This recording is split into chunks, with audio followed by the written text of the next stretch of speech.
Hello ST201.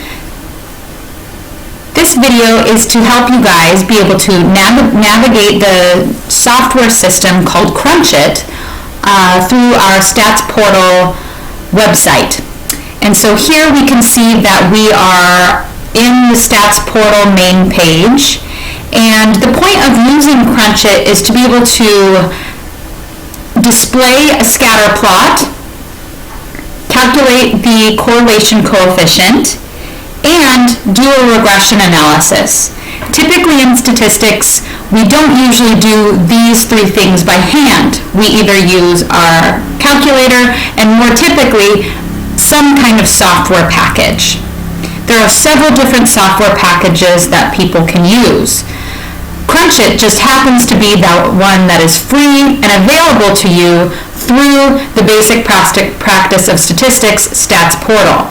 And so I'm going to show you how you can use this for the example that's given in this week's Activity 3. So first, what we need to do is we need to find where to get Crunchit. So from the main page, go to Resources. Under Student Resources, click Crunchit.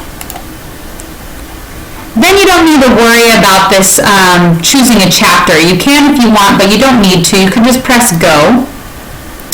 Then we need to press Crunchit.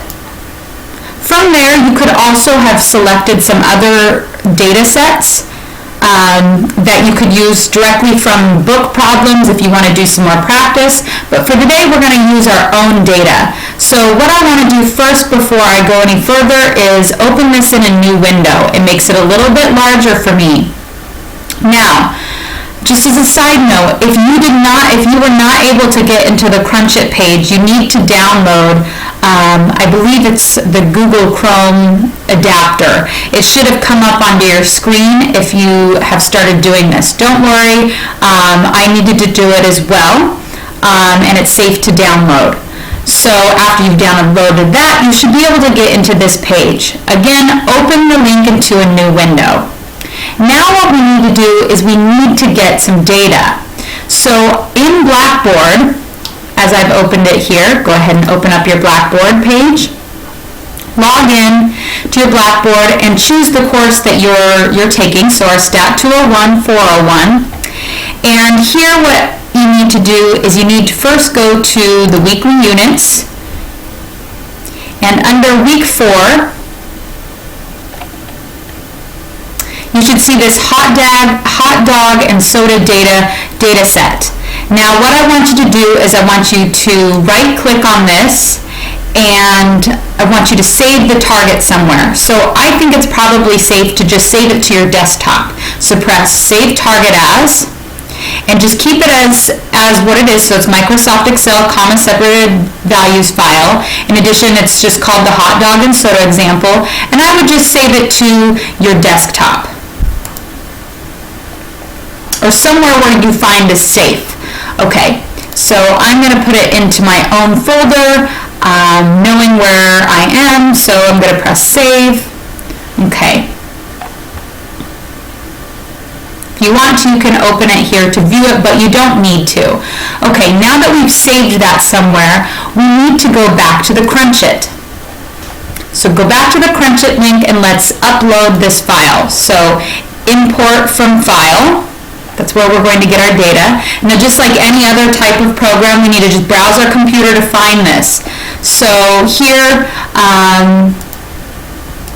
find where you saved it. There it is, hot dog soda example. Press OK, and voila. Here's our data. Okay, so we have the question that we're looking at is whether or not there's a relationship between hot dog price and soda price for 21 different Major League Baseball stadiums. So these Major League Baseball stadiums were randomly selected, and the price of their hot dog was recorded, and then their price of their soda was recorded. We'd like to see if there's a relationship between these two things. So first, what we always do first in basically statistics is we always need to plot our data. So here we can do that by pressing Graphics, And as you can see, there's several different choices to choose from, but we want to use a scatter plot. Okay? Here in the scatter plot, we can now input some of our values. So for x, we want our explanatory variable to be hot dog. X is always associated with the explanatory variable. And y is our response variable, soda.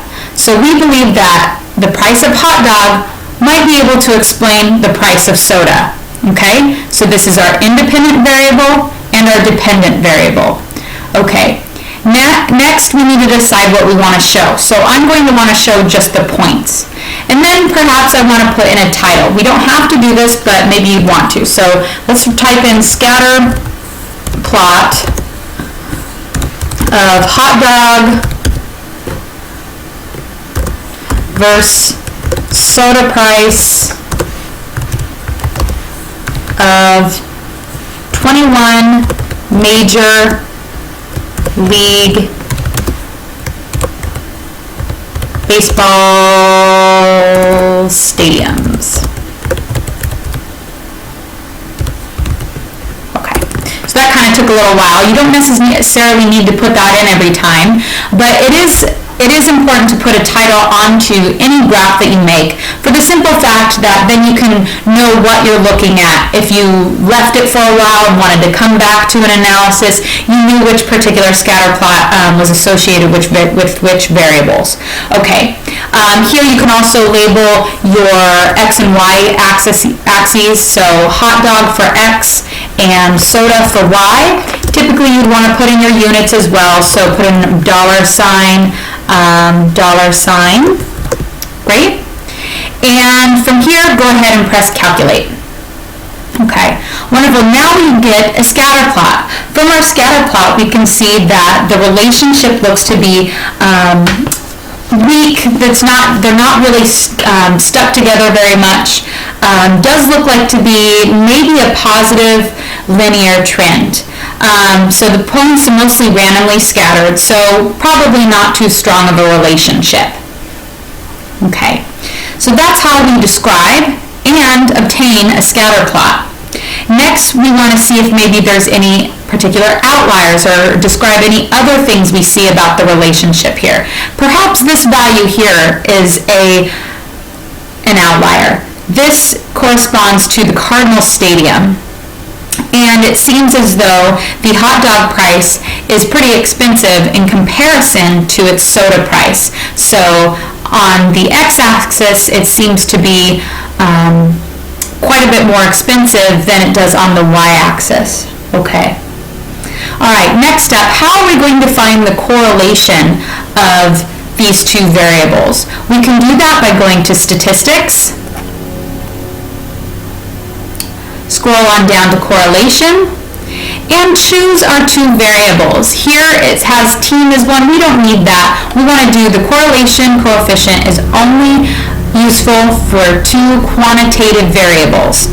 So hot dog and soda are our two variables, and we press calculate. And here it is. We've calculated the correlation coefficient as 0.1426. Okay, so this corresponds with what we talked about with the scatter plot. It really didn't look like there was a strong relationship between the two variables. The same thing is happening here with the correlation coefficient. It's really backing that assumption up that doesn't look like there's much of a relationship given this very small correlation, given that it's closer to 0. Okay, all right. Next up, what if we want to perform our regression analysis? How do we do that? First, we go to Statistics, scroll on down to Regression, and we want to choose Simple Linear Regression. Okay, in this class, that's all we're going to be doing is Simple Linear Regression. So first, we want to put in our dependent variable. This is also called the response variable. Here, we want to put in soda as our dependent variable because we believe that hot dog, our independent variable, might be able to explain that. Okay, first of all, I want to just choose the numeric results. So there are some other selections here that you can choose, but for now, let's stick with numerical results. Okay, One last thing, if I want to predict something, I can actually put in a value here. So for some questions that are later on, maybe I want to predict a value of $2.50. I'm going to plug that in there just so it'll do it for me now. Okay, let's press calculate. All right, now we get a regression table. This summary of analysis is very common in statistics. And understanding how to read the table is very important. So in this particular table, the regression equation is given to us. So what the regression equation is telling us is we believe that for every $1 increase in the price of a hot dog, the predicted soda price will increase by 6 cents, or $0.06191. However you want to think about it. Now sometimes you're not given this equation up here, so you might need to be able to interpret it from this table here. Okay, so as you can see, the hot dog coefficient here is the same as it is in the regression equation up here. The same for our intercept, 1.906, is the same here in our regression equation. In this class, we won't do much else with the rest of this output. However, later on, you might discuss it in further analyses. Okay, lastly, we want to add our line to our scatter plot. Okay, how do we add this fitted regression line to the points of data, or our data points from before? We can do that again by going to Statistics, Regression, Simple Linear Regression, and this time instead of choosing numeric results, we use fitted plot. Okay? Just press calculate, and there it is. We can see our fitted regression line among our scatter plot. This is really helpful to decide whether or not our least squares regression line is fitting our data points well. And as we can see, not really. There wasn't a lot of a strong relationship between the two variables, and so we can't expect our variables to fall along the line very closely. Okay, one last thing. Let's go back to where I talked about that predicted value. There are two ways that you can predict the soda price from a hot dog price. One, we can take the value $2.50 and simply just plug it in for hot dog, do the algebra, and get out a soda price. Or, as we've seen here, I've already done the predicted value within Crunch It. By putting it into the predicted spot when I was doing the analysis, I ended up getting my predicted soda price for a hot dog of $2.50. Okay. Hopefully this video was helpful for you understanding how to do an analysis in Crunch It. Please follow along with this video as you are doing the activity 3. Good luck this week!